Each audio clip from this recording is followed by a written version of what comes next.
आपके पास बस की टिकट है, आपके पास ट्रेन की टिकट है, आपके पास ऑटो की टिकट है, वो सारी रिइंबर्स करने का एक प्रोसेस होता है।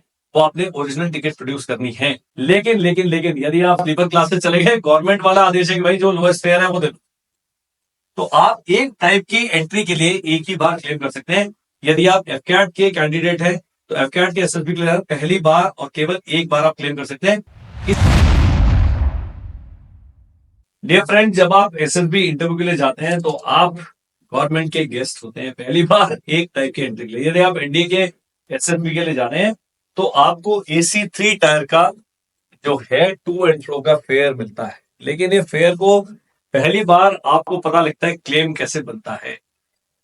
आपके पास बस की टिकट है, आपके पास ट्रेन की टिकट है, आपके पास ऑटो की टिकट है, वो सारी रिइंबर्स करने का एक प्रोसेस होता है। वो आपने ओरिजिनल टिकट प्रोड्यूस करनी है।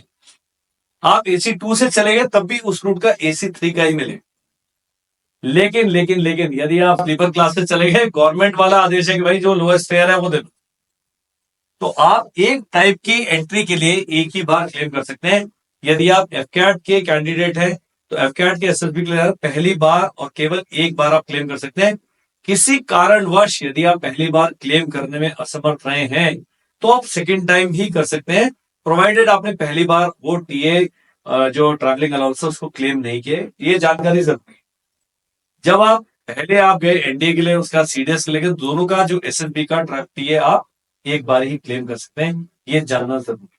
मेरा नाम है कर्ल अमरदीप, आप देख रहे हैं हमारा वेदा प्लस चैनल। इस चैनल पर आप पाएंगे ऑफिसर एंट्रीज के बारे में बहुत इंपॉर्टेंट एंड अपडेटेड इन्फॉर्मेशन, रोचक इन्फॉर्मेशन, बहुत सारी स्टोरीज और आपकी क्वेरीज जो आपको समय समय पर आती रहती है, हम वीडियो के थ्रू उनका सोल्यूशन प्रोवाइड करते हैं। हमसे संपर्क करने के लिए स्क्रीन पर जो नंबर आ रहा है उस पर आप व्हाट्सएप करें और अपनी क्वेरी को साफ साफ लिखें। I will take some time, maybe 1 or 2 days to reach out to you, but we will certainly reach out. Thank you. Bye bye.